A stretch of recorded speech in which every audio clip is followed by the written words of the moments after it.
What is going on, boys and girls of YouTube? So today, one of the knockout finish up the top 5 series for Smite, your top 5 hunters and your top 5 soul laners. I'm actually going to record these back to back. Luckily, you'll get them both. They'll be out in the next 2 days. Fantastic, great, beautiful. You guys know how I do it. Start at number 5, work our way up to number 1. ADCs in a weirdish place. I won't say weird. It's in a really strong place where so many picks are viable. You're seeing pretty much everything played at the highest level, the SPL level. Doesn't necessarily mean you should be playing at your level. Kind of want to pick up like 2, 3, 4 of these picks and just spam play them so you get really comfortable, if I'm being honest. Make sure you guys are subscribed. Hit the like button if you like these videos. Let's go ahead and jump into the top 5 gameplay. Remember, all the builds you can possibly want, smitesource.com. Smitesource.com, updated. Website's about to have a major overhaul in terms of what else is on the website besides builds. So be on the lookout for that. And just check that out whenever you need a build for any god while you're playing Smite. So number 5 on the list is On Her. On Her in the last 8, not even like from January to like June was one of the top picks in the game in terms of just overall period, let alone in the ADC role. Fell off a little bit with the changes to the items. We've changes to some of the gods, buffed some of the gods. They buffed Chiron, which is a direct counter to On Her. So if you see a Chiron picked, you do not really want to play On Her in that situation. But if Chiron's not picked, realistically, your enemy's not going to play the matchup perfectly. It just is a counter matchup for you. You can still play it. You can still win the matchup. It's just a lot harder. So On Her is number 5 on our list. You've got hyper aggression. You've got really good wave clear. Fairly safe with the CC immune ult on top of the leap. That ultimate does so much damage.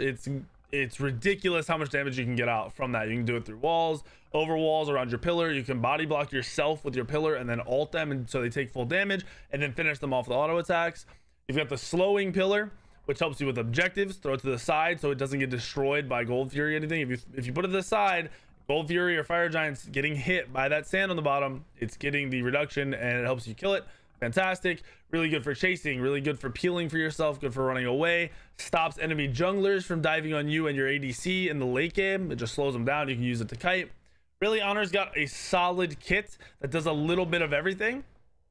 On Her's weakest side to him, he has no true steroid. So if you don't know, On Her's passive is enfeeble. So you reduce the enemy's protections every time you auto attack them.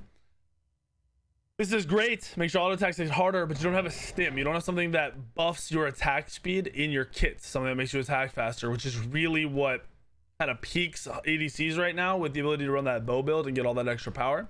But between the damage buff and the slow you get from your shifting sands, from the CC you have from Impale on top of that damage, that stun duration is massive. The leap for safety or for the knock up if you're self-peeling for yourself and you want to continue fighting. And then that ultimate CC immunity is too valuable in Smite, especially where you see Ares supports being played, you've got dodgies being played, you've got all these gods that want to ult you with their big CC ult, and you can just get out of it because you have a CC immune ultimate. Super strong. This is number 5 on our list. Number 4.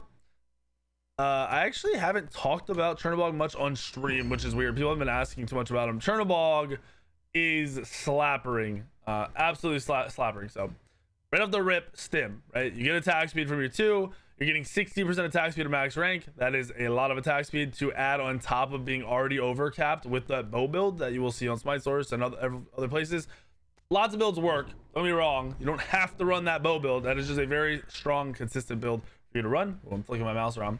On top of, you got the global ult, so you can be a part of every team fight while split pushing. Valuable to your team. You're taken out of the game anytime you dash into a wall with your 3. So that untargetable aspect to him, you should never die, at least not easily. Never dies pushing it. You should never die easily, and your team should always have a chance to rotate to you because you can buy so much time between your ultimate and between your 3. Technically, you get 3 into a wall, 3 out, ultimate up, will pick somebody, target them. When you land, your cooldowns are back up because that's how it works. If you actually target somebody and land, your cooldowns get reset. Dash into a wall again. You buy yourself like 15 seconds overall between the dashing and the moving and the sitting in the walls. It's kind of ridiculous how hard it is to kill a Chernabog who is being patient and smart and getting towards his team. You have the root out of the 1-2 combo. He's just doing really well. He's doing great. It's not too much bad. His clear in lane is solid. As I mentioned, he's safe. Global ult is always there.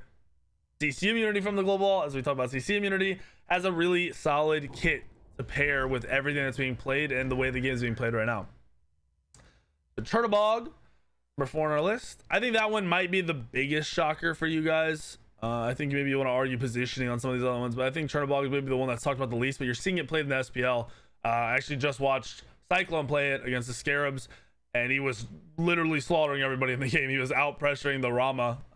He's a better player than the Rama player, but he was just out pressuring the Rama like mad and then rotating like a crazy person. So Cherno, number 4. Number 3 on the list is Artemis. Now Artemis is one where people are like, well, Artemis isn't the best. I don't believe Artemis is the best because you have no real movement. Yes, you get a little bit of movement speed off of your 2. That's not movement. That's not a dash. It's not a leap. It's not getting you over a wall. That's not moving you across the map. That's not buying you a lot of time.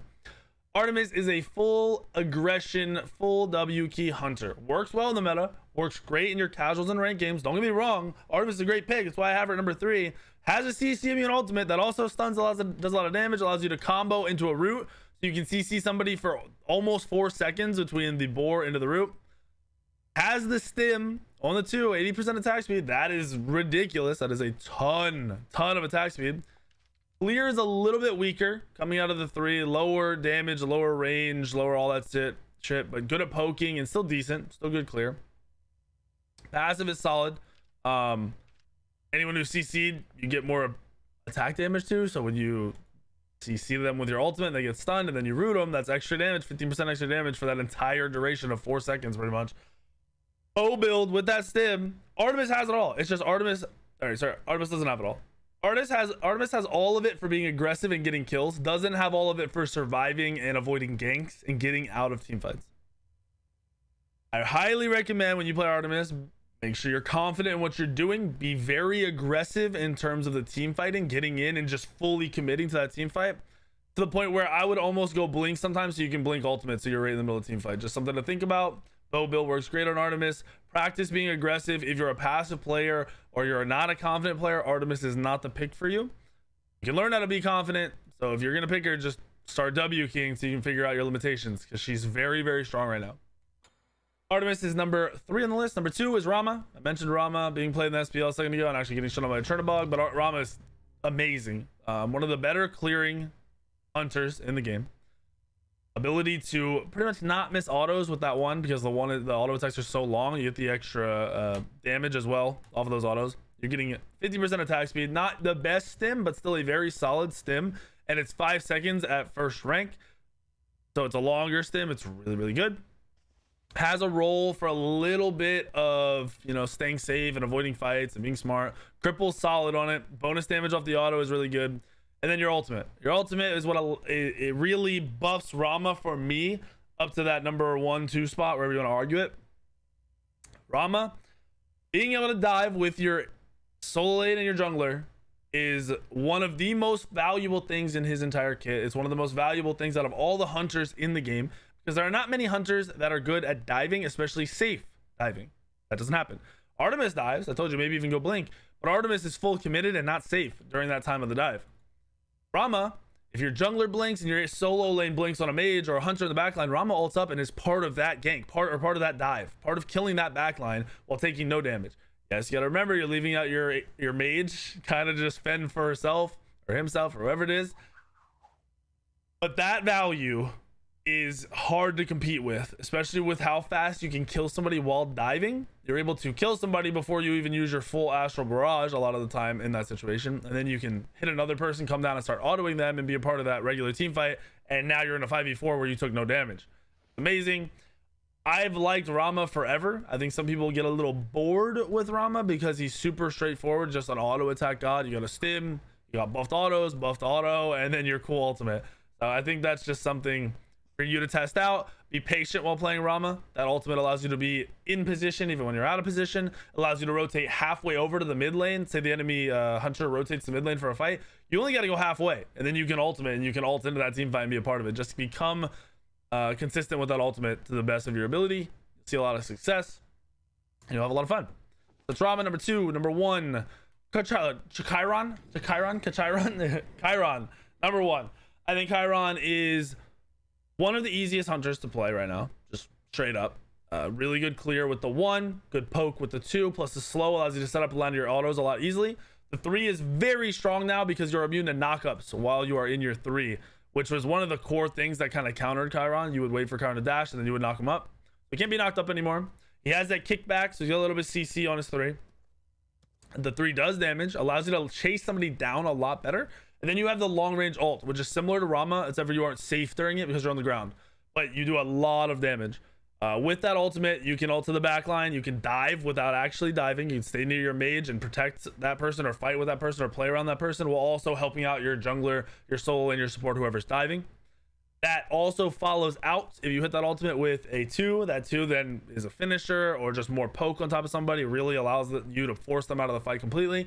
You have the built-in heal from your passive. So if you don't know, every 12 seconds Chiron collects herbs, stacks up to, I think it's 3, isn't it 3 times? Yeah, 3 stacks up to 3 times, and then it's consumed to heal yourself or whoever's lowest around you, whatever usability. So you get a little bit of passive healing, which is really, really nice, and a little underrated. I think your average player probably doesn't recognize what herbal medicine does. My favorite thing about Chiron, like I already mentioned, counters on her. This is not a god where you have to go a bow build or an auto attack build. You can kind of go an in-between. You can go an ability build if you're feeling that. You can go into an auto attack build. You can go a bow build if you really want, or you can just go a regular auto attack build. You can build Transcendence, so you have infinite mana. I just think Chiron is one of the easiest to play patiently while also affecting the entire game in terms of fighting in your lane, clearing your lane, fighting those team fights, being around people, doing objectives. I think Chiron just kind of has that whole package, and I just think he's very, very simple to play and simple to process. And your positioning, while it does need to be important as always, it is not as difficult to position on, as say, an Artemis. You aren't leaving people out to dry, similar like a Rama. When a Rama ults up in there, you just have a little bit of everything mixed together, and he's doing very well, very, very well. He was doing well before the bow builds and these auto attack builds came out, so that's why you're seeing the other auto attack gods high still.